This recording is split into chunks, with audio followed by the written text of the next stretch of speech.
Hello friends, welcome back to my YouTube channel. आज की ये वीडियो होने वाली है नॉर्थ ईस्ट स्लेट जो आ रही है 2025 के। तो नॉर्थ ईस्ट स्लेट का सिलेबस, पेपर वन के सिलेबस क्या होगा उसके अकॉर्डिंग मैं ये वीडियो करने वाली हूँ।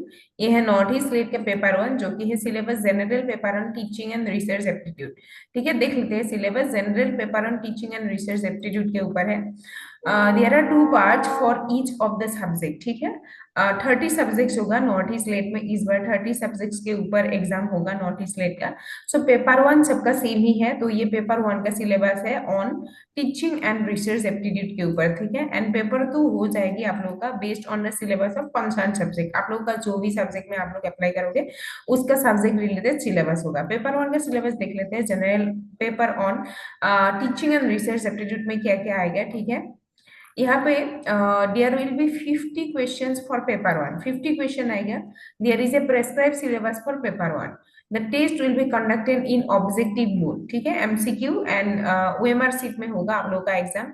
The test will consist of two papers. All the two papers will consist of only objective type question and will be held on the day of the test in two separate sessions as under। Two separate session में होगा। First paper का पहले वाला session में हो जाएगा, 12 बजे से पहले ही हो जाएगा फर्स्ट पेपर का। एंड सेकेंड पेपर जो होगा वो नेक्स्ट हाफ में होगा। ठीक है, तो ये दिया जा चुका है। फर्स्ट सेशन में फर्स्ट पेपर होगा 50 क्वेश्चन जिसमें कंटेंट होगा। 50 क्वेश्चन रहेगा, ईच कैरीज 2 मार्क्स, तो 100 मार्क्स होगा, हो जाएगा। ड्यूरेशन होगा 1 आवर का। ठीक है, तो देन आप लोग का हाफ एन आवर के लिए आप लोगों के पास टाइम दिया जाएगा, बीच का गैप्स दिया जाएगा। उसके बाद होगा आप लोगों का सेकेंड शिफ्ट। सेकेंड पेपर आप लोगों का होगा, जिसका जो भी पेपर है उसमें कंटेंट्स रहेगा 100 क्वेश्चंस एंड टोटल एक क्वेश्चन के लिए 2 मार्क्स। तो यहाँ पे 200 क्वेश्चंस, 200 मार्क्स हो जाएगा 2 आवर्स के लिए। ठीक है, so candidates who appear in two papers and secure at least 40% aggregate marks for candidates belonging to general category, at least 35% marks aggregates नहीं, जनरल कैटेगरी के लिए 40% मार्क्स होना जरूरी है। एंड जिन लोगों के पास रिजर्वेशन कैटेगरीज है उन लोगों के लिए 35% मार्क्स होना जरूरी है by following reservation policy of the state government. ठीक है, the syllabus of paper one and paper two will be remain the same. ठीक है, यही होगा पेपर वन। तो स्लेट कमीशन आसाम, ये आप लोग देख रहे हैं।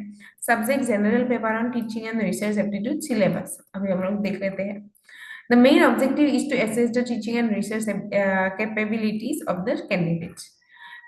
यूनिट वन में जो टीचिंग एप्टीट्यूड का क्वेश्चन आएगा, इसमें आएगा टीचिंग का objective, understanding, memory of teaching, level of teaching. ठीक है, लेवल ऑफ टीचिंग, जो memory, understanding and reflective 3 level है। कैरेक्टरिस्टिक्स के ऊपर, लर्नर्स कैरेक्टरिस्टिक्स के ऊपर क्वेश्चन आ सकता है।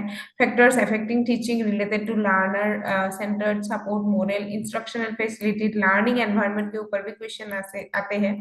ठीक है, मेथड्स ऑफ टीचिंग के ऊपर क्वेश्चन आ सकते हैं। स्वयं स्वयं प्रभा, मूक्स के ऊपर, ऑनलाइन टीचिंग के ऊपर, ऑफलाइन टीचिंग के ऊपर क्वेश्चन आ सकते हैं। ठीक है, then teaching support system, traditional, modern, ICT को कुछ भी हो। इवैल्यूएशन प्रोसीजर के ऊपर, चॉइस बेस्ड क्रेडिट सिस्टम के ऊपर, कंप्यूटर बेस्ड टेस्टिंग के ऊपर क्वेश्चन आ सकते हैं।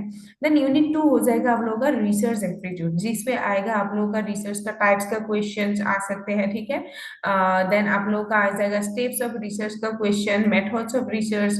ठीक है, इसके ऊपर आ सकता है। देन सैंपल के ऊपर क्वेश्चन आ सकता है। थीसिस मतलब फॉर्मेटिंग के ऊपर क्वेश्चन आ सकता है रिसर्च का। आईसीटी एप्लीकेशन के ऊपर क्वेश्चन आ सकता है। Use of ethics in research के ऊपर क्वेश्चन आ सकता है। थर्ड यूनिट है कॉम्प्रिहेंशन, मतलब पेजेस वाला क्वेश्चन। पेजेस वाला क्वेश्चन आते ही है नोट इस लाइफ में। ठीक है, आप लोग ये भी अच्छे से प्रिपेयर करने जाना। A pages of text will be given, question will be asked from the pages to be answered. ठीक है, 4 नंबर यूनिट है कम्युनिकेशन के ऊपर। ठीक है, सो कम्युनिकेशन का meaning, type, characteristics, effective, verbal communication, non verbal communication, group communication. ठीक है, इसके ऊपर क्वेश्चन आएगा। बैरियर्स और इफेक्टिव कम्युनिकेशन क्या क्या हो सकता है। मास मीडिया, सोसाइटी के ऊपर क्वेश्चन आ जाएगा कम्युनिकेशन के अंदर।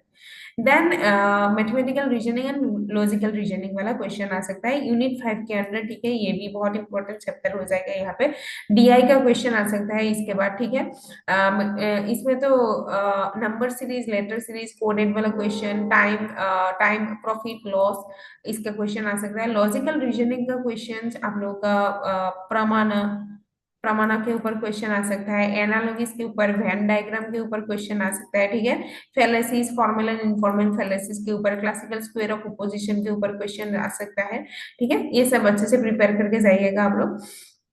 देन आ जाएगा डेटा इंटरप्रिटेशन, जो कि हर एग्जाम में आता ही है, ठीक है। डेटा इंटरप्रिटेशन ज्यादा टफ तो नहीं आता है नॉर्थ ईस्ट स्लेट में, लेकिन ठीक ठाक है। आप लोग अगर अच्छे से प्रिपेयर करके जाओगे तो 5 मार्क्स आप लोग का बन जाएगा। तो डेटा इंटरप्रिटेशन में ग्राफ टेबल, टेबल से लाइन से कुछ भी का क्वेश्चन आ सकता है, ठीक है। अच्छे से प्रिपेयर करके जाएगा। देन यूनिट 8 हो जाएगा इंफॉर्मेशन एंड कम्युनिकेशन टेक्नोलॉजी, जो आईसीटी होते हैं। आईसीटी का क्वेश्चन हो जाएगा, बेसिक्स ऑफ इंटरनेट, ठीक है। ईमेल, ऑडियो, कुछ भी क्वेश्चन आ सकता है इसके ऊपर। Digital initiatives in higher education, ICT and governance, कुछ भी क्वेश्चन आ सकता है इसके अंदर। देन यूनिट 9 जो है पेपर 1 का, वो है पीपल डेवलपमेंट एंड एनवायरनमेंट के ऊपर। जो एनवायरमेंटल इश्यूज है एंड जो एनवायरमेंटल कन्वेंशन है, कन्वेंशन किए जा चुके हैं, पेरिस कन्वेंशन हो, कुछ भी हो, इसके ऊपर क्वेश्चन आ सकता है। मॉन्ट्रियल प्रोटोकॉल, प्रोटोकॉल्स के ऊपर क्वेश्चन आ सकता है, आप लोग देख सकते हैं। एनवायरमेंटल प्रोटेक्शन एक्ट जो है, मॉन्ट्रियल प्रोटोकॉल, किगाली, रियो, ठीक है, बायोडाइवर्सिटी, पेरिस एग्रीमेंट, इन सब के ऊपर क्वेश्चन आ सकता है। Then natural and energy resource, जो सोलर, विंड, सॉइल, हाइड्रो है, biomass and nuclear, forest and water pollution, soil pollution, noise pollution, इसके ऊपर क्वेश्चंस आते रहते हैं। 5 क्वेश्चन इससे आ जाएगा। तो ईच चैप्टर कैरीज 5 मार्क्स, ठीक है। 5 मार्क्स ईच चैप्टर से आएगा। टोटल 10 चैप्टर है, तो ईच चैप्टर ही इक्वली इंपॉर्टेंट है। Higher education system last chapter है, unit 10 institution of higher learning. इसके ऊपर यूनिवर्सिटीज के ऊपर क्वेश्चन आते हैं लगभग। होल इंडियन यूनिवर्सिटीज के ऊपर कुछ भी क्वेश्चन आ सकता है। एजुकेशनल सिस्टम के ऊपर क्वेश्चन आ सकता है, ठीक है। आप लोग अच्छे से प्रिपेयर कर जाएंगे तो ज्यादा टफ नहीं आते इस चैप्टर के ऊपर क्वेश्चन, तो बन जाएगा आप लोग का क्वेश्चन, ओके। सो दिया गया हुआ है कि 5 question each carrying 2 marks are to be set for each module, ठीक है। हर यूनिट से आप लोगों का 5 क्वेश्चन आ ही जाएगा। Whenever graphical, pictorial questions are set for signed candidates, emphasis followed by equal number of questions and weightage by set for visually inspired impaired candidates, ठीक है। तो गाइस यही है नॉर्थ ईस्ट स्लेट का जो पेपर 1 है, इसका सिलेबस यही है। आप लोग अच्छे से प्रिपेयर करके जाओगे तो ज्यादा टफ तो नहीं आता है। 50 क्वेश्चन कैरीज होता है इसमें, ठीक है। 50 question carries 100 marks each two, ठीक है। निगेटिव मार्किंग नहीं है तो ज्यादा टफ नहीं हो जाएगा। And thank you for watching today's video, bye bye.